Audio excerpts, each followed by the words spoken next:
It all started with us dreaming, envisioning ourselves in academic gowns and graduation caps, marching all the way to receive our diplomas. However, there are times when self-doubt creeps in, sabotaging our potential.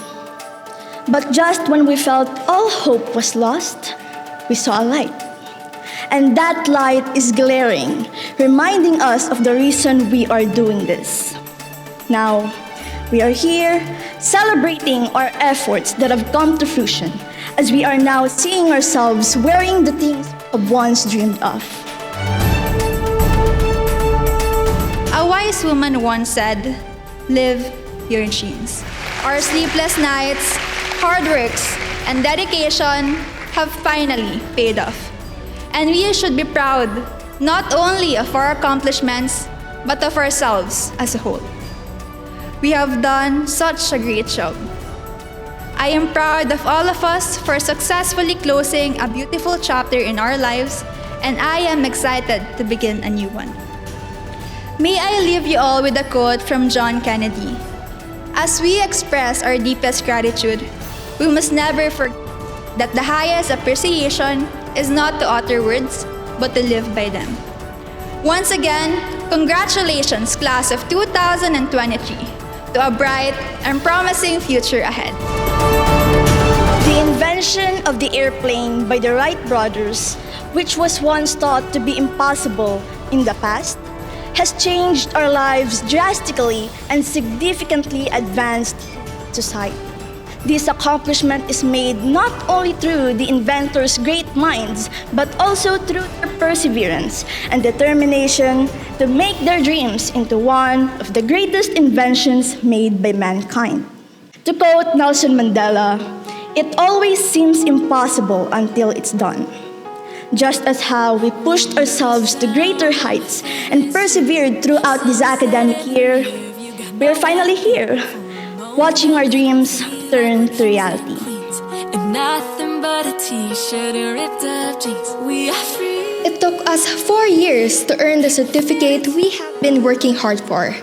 I must say, it was a rocky road, but we were able to traverse it in order to achieve this big goal. And this is when the moments turn to memories.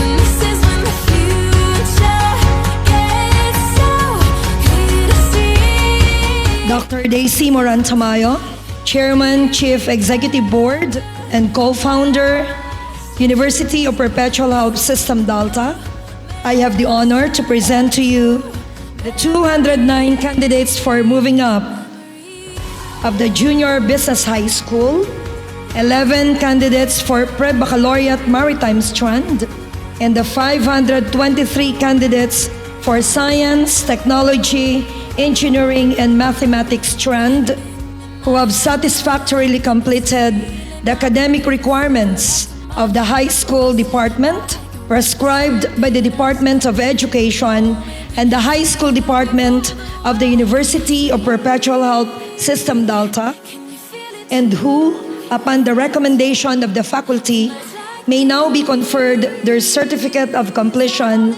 and high school diplomas.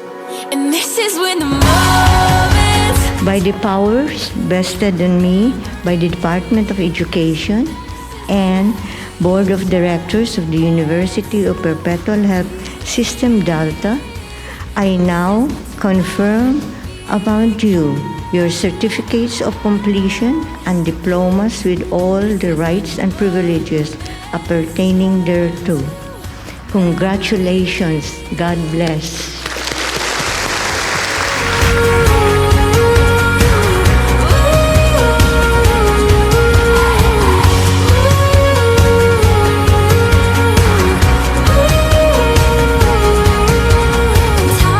This momentous day marks a significant turning point in our lives.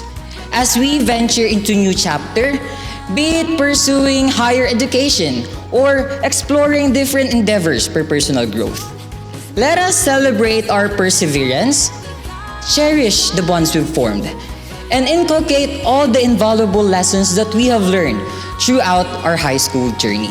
graduates and completers who truly deserve the next phase in your lives. And hopefully po, madala po din nyo itong experiences po ninyo. Dahil sa buhay po talaga, hindi naman madali. Minsan may mga panalo, minsan may small na setbacks. Pero kayo po, tinalo nyo COVID-19, you overcame also K-12. So siguro kahit anong iharap sa inyo, kayang-kaya po ninyo. Sana po hindi nyo po makalimutan itong experience po ninyo sa bagay na ito. Let us bid farewell to this chapter of our lives and embark on the next one with our heads held high. We will surely face new challenges. However, let us always remember that standing together in this momentous event is a living proof of our resilience. I believe that we can overcome any obstacles that may come our way, carrying the philosophy, vision, and mission of our alma mater, embodying its principle of being helpers of God. To the class of 2022 to 2023, you will shine and you will achieve whatever you want as long as you keep working hard and dreaming more.